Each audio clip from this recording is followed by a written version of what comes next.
La victoire de Villetaneuse est une des œuvres majeures de César. Nous sommes en 1965.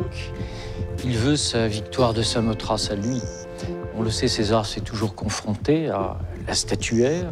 À l'origine même de son œuvre, elle joue un rôle absolument essentiel. Mais voilà, la statuaire chez César, elle se fait par de tout autre moyen.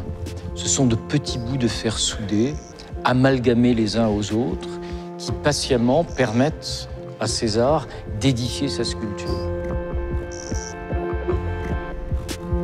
Mais à la différence de beaucoup d'autres œuvres, comme lui-même le reconnaît, il ne lui manque rien, la victoire de Villetaneuse, même si elle n'a pas de tête. Cette idée est une idée importante dans l'œuvre de César. Laisser les œuvres inachevées, laisser parfois le sentiment que quelque chose du travail du temps s'est imposé à l'œuvre. Et la technique elle-même, de ce point de vue, est absolument stupéfiante. Le fer est maté, le fer est travaillé, de telle sorte que le résultat donne le sentiment d'une véritable peau.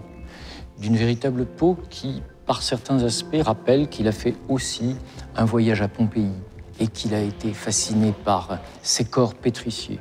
Il y a donc une dimension de pétrification dans cette immense figure, dont les proportions, dont l'anatomie rappellent peut-être davantage les idoles de l'art préhistorique, de l'art pariétal, qu'elle ne rappellerait une sculpture classique.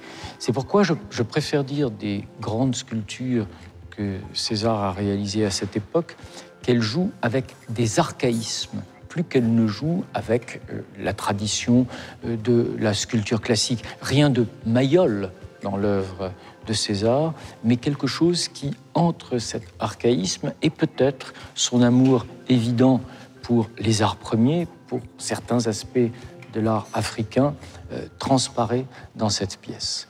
Puis, à côté de cette pièce, son plâtre, car César ne s'est jamais interdit de transformer une sculpture de fer en un bronze.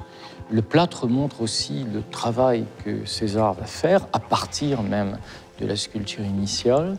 Le bronze sera le résultat de cette fonte à la cire perdue, absolument essentielle dans l'œuvre, puisque qui dit bronze dit histoire de la sculpture. On est donc dans une œuvre qui joue, oserais-je dire, sur deux registres. D'un côté, inventer la sculpture par d'autres matériaux que les matériaux traditionnels, amasser ces petits bouts de fer récoltés dans des casses automobiles, travailler patiemment, le temps long préside à la réalisation de ces œuvres, alors que celui des compressions peut être le temps court, édifier, monter la pièce dans toute sa monumentalité. On songe qu'à la même époque, les sculptures de Giacometti sont quant à elles absolument filiformes. Laisser cet inachèvement présent, pas de bras, pas de tête, amplifier les formes pour leur donner une dimension qui est également une dimension profondément érotique.